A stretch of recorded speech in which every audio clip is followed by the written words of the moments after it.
Hello, my name is Rotendo Mofora. I'm a senior advertising student studying brand strategy and research. Today we're going to be talking all about snacking. I appreciate your time and I hope you enjoy my presentation. So here's a little overview about our project. So in a new era of their lives, college students enter an unfamiliar environment. And research shows that a large percentage of college students have never lived away from home before. So there's a lot for them to navigate. The goal of our project was to understand the shopping journey of a college-age student and explore how we can meet them where they're at and better serve their needs. Now, let's talk about our methodology. We did an ethnographic study, and an ethnography is a qualitative research approach used to study people and cultures in their natural environment. It focuses on understanding how individuals live, think, and behave within their everyday social settings. For this project, we did a shop along. We followed college students at their point of purchase to better understand what goes into their purchase decision. The goal is to capture a rich, detailed picture of a group's way of life from their own unique perspective. Now, we had a lot of goals, but we framed it as kind of like a timeline. So first, we had to find the biggest factor. Then we had to understand the why, and then we can then reveal the brand pain points. So for ethnography, we had two participants. We talked to Faye, who's a senior college student and a part-time school teacher who lives in Abington, PA. She currently lives with her mother and brother. And then we talked to Damon. He's a postgraduate student, a blue-collar professional. He's a commercial painter, and he lives in Norristown, and he lives with his roommate. This is our first finding. Health and wellness is a priority for college students. So, this is some pictures that we took in our ethnographic study. We see Faye grabbed these Chomps beef sticks. They're big, they're green, and you can see even in the background she grabbed two of the green ones. You can see in their packaging they have big, bold lettering displaying how good they are for you. You know, natural grass-fed beef and 10 grams of protein, things like that nature. And then when we did our ethnography, she spoke about how, yeah, she does love her treats once in a while, but she does prioritize her health. So we saw that she grabbed these plantain chips and instead of like some potato chips. She said potato chips are kind of greasy and she doesn't really feel good after she eats them. So that's why she always chooses the plantain chips. We can see in this picture of Damon, he grabbed this pack of kind of pre-made chicken.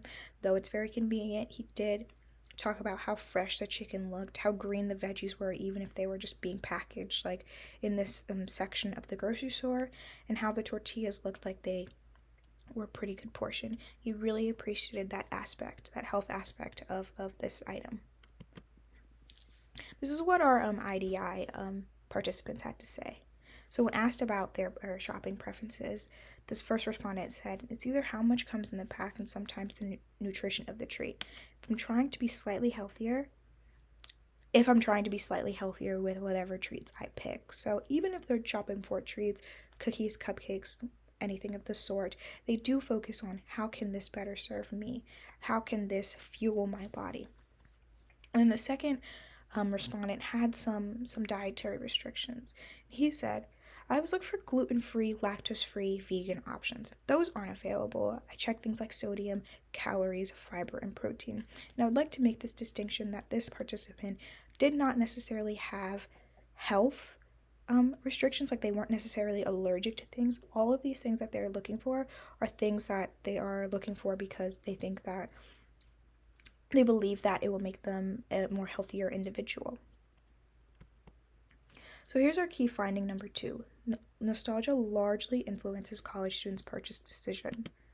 So we see all these pictures from Damon's ethnographic study. We see the Chips Ahoy. He pointed those out, saying that he used to eat those cookies as a kid. He saw these sleeves of cookies and talked about how when he would open them when he was younger, they'd be so loud and he'd have to sneak those cookies. And even just walking down the aisle used to be too short to reach the big red Cheez-Its on the top shelf, and he would have his mom ask his mom to grab them for him. But now he can grab them for himself, so he feels really happy when he can get those Cheez-Its. Going back to the cookies example, that plastic cookie, I asked him about the Tate's cookies or the Milanos and that kind of like cardboard, papery packaging, and he said, yeah, it looks really interesting to him, but he's always assumed it's kind of expensive or kind of a luxury item that he really can't purchase. And this is what our IDI participants had to say. When asked about a carrot cake, this respondent had to say, my mom would bake it. I would feel really happy. I'd probably eat it right away. Homemade feels safer and more natural to me, whereas store-bought feels uncertain. And then when asked about cookies, this respondent had to say, Pillsbury is really the only brand that I buy. I always bought Pillsbury instead of other cookie brands. So it's not necessarily always about the product quality, but the feeling behind the product. Here's our second key finding, or our third key finding, my apologies. College students are mindful for different reasons than the majority. Now, we're at a point in our society where we understand that college students or the average consumer is very mindful when they go grocery shopping. That's why the milk is in a certain area, and that's why the dairy is in another area. College students are mindful for different reasons than the majority. We can see that Faye looking at those nutrition labels, not because she has certain dietary restrictions, but because she wants to make sure that she's buying things that are good for her body because she's a school teacher. The kids see what she buys all the time, so she wants to make sure that things that she's purchasing reflect, that good impression that she wants to make to the people that she's teaching. Now, David right here, he bought this like classic pack of cookies. Now, he's not living with a family where this pack of cookies would just be gone by the end of the week. He's always on the go for work, so he has to be very mindful about what he buys so it doesn't go bad immediately. So I would typically get this for convenience. You get a lot of stuff for just $14. You get a whole meal. Makes 8 tacos. I typically eat 3 tacos, so I get, a good bang for my buck out of this. So we talked about that bang for his buck out of getting that item.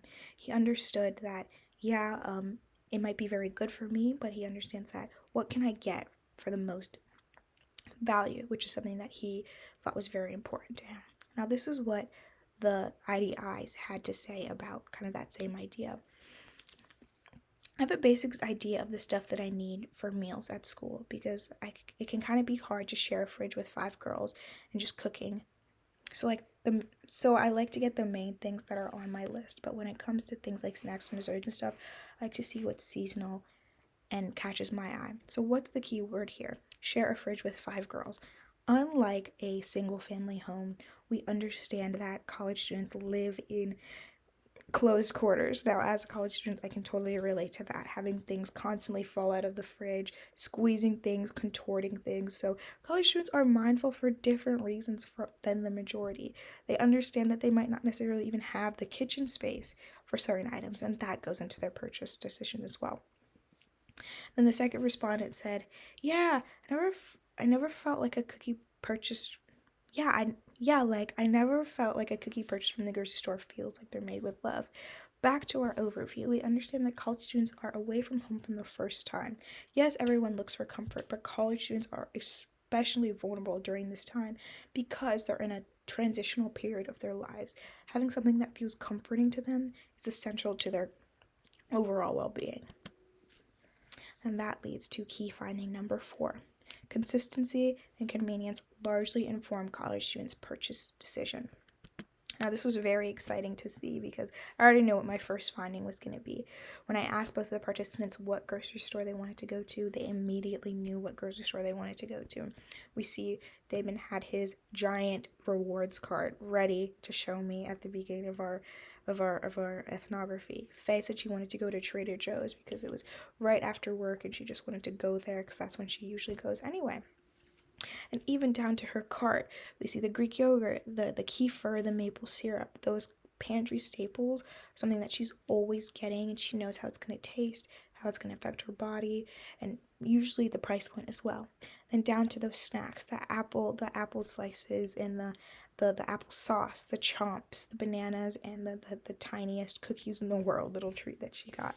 Those are things that she has been getting since high school. She understands that how they taste, how they affect their body, how it affects her body, and she knows what to expect. So this idea of consistency, separate from the nostalgia aspect, largely informs college students' purchase decisions. And here's our supporting IDI. I feel like, I like to get the main things that are on my list, but when it comes to things like snacks or desserts and stuff, I like to see what's in seasonal or anything that catches my eye. So this is a continuation of the quote that we talked about earlier. I thought it was very interesting that, yes, these college students like to get things that are on their list, but when something catches their eye, when something piques their interest, they're not static in their decisions. They're still malleable in their decisions, and they want to try things new. But keyword, it has to catch their eye. And the second respondent said, I think the packaging definitely plays a factor. If it's fun or new packaging, it will definitely draw my attention. And familiarity is important to me. So yes, I have that familiarity aspect. They want things to taste the same, but if it's packaging, something new, something exciting, you could pique their interest. So, knowing all we know now, we can further recommend some things that Tate's Cookies could do. So, the bigger the better. Disrupt the aisles. When we talked to Damon, we saw that when he was going down the aisle, he immediately spotted that red Cheez-Its box. I thought that was very interesting. We are already disrupting the aisle with these cardboard papery packaging. We can further find ways to disrupt the aisle to continue to pique the interest of college students. It's a big, bold way that we could do that. Maybe vertical lettering, maybe cookie bags the size of chick bags. The world is our oyster. We just have to find out how we can really grab people's attention. An emphasis on health. For one reason or another, college students are focused on their health.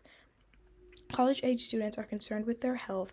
Being on their own makes them think about what's best for them, even if they don't always act on it. Having a strong health perspective in our brand is always a good idea. So emphasizing, calories and protein and things of that nature, even if our sweet foods. Hey, we know college students like to treat themselves once in a while, a long day of studying, maybe a pint of ice cream or a cookie here and there. But just emphasizing that health will always put your brand in a positive light. Then 3, lean into luxuries. Consumers are already familiar with the brand. We saw Damon, he turned to the Tate's Cookies and he said, I just always assumed that they were expensive or fancy or bougie. We have set that idea in people's minds. So we just have to lean into that. Maybe it's a college snack that a college student can get once in a while. Just an idea out there. Then put eyes on brand marketing. I knew this before I even started this project. We have to meet college students where they are. They are consumed with so many other things that they don't necessarily have time to explore. So meeting them in the digital media space, meeting them on college pop-ups, or doing whatever we can to even get eyes on the brand. We even found that in some of our IDIs, some people weren't even familiar with the brand. So emphasizing that is always a good idea. And then lastly, curate a nostalgic persona. We talked to college students and we saw that college students really, really need some sort of comfort during this era of their lives. Curating a nostalgic persona, whether that's a mascot or even digging deep into the brand story, the brand history, is always a good idea because it humanizes the brand, then in turn makes people want to participate in the brand's products and become a fan of those brands. So yeah, those are our recommendations. I really appreciate you guys listening to my presentation. It means the world. We worked really, really hard on this project. If you have any questions, my email is rotundamophora@gmail.com. I appreciate all insights you have, and I hope you enjoyed my presentation. Thanks again.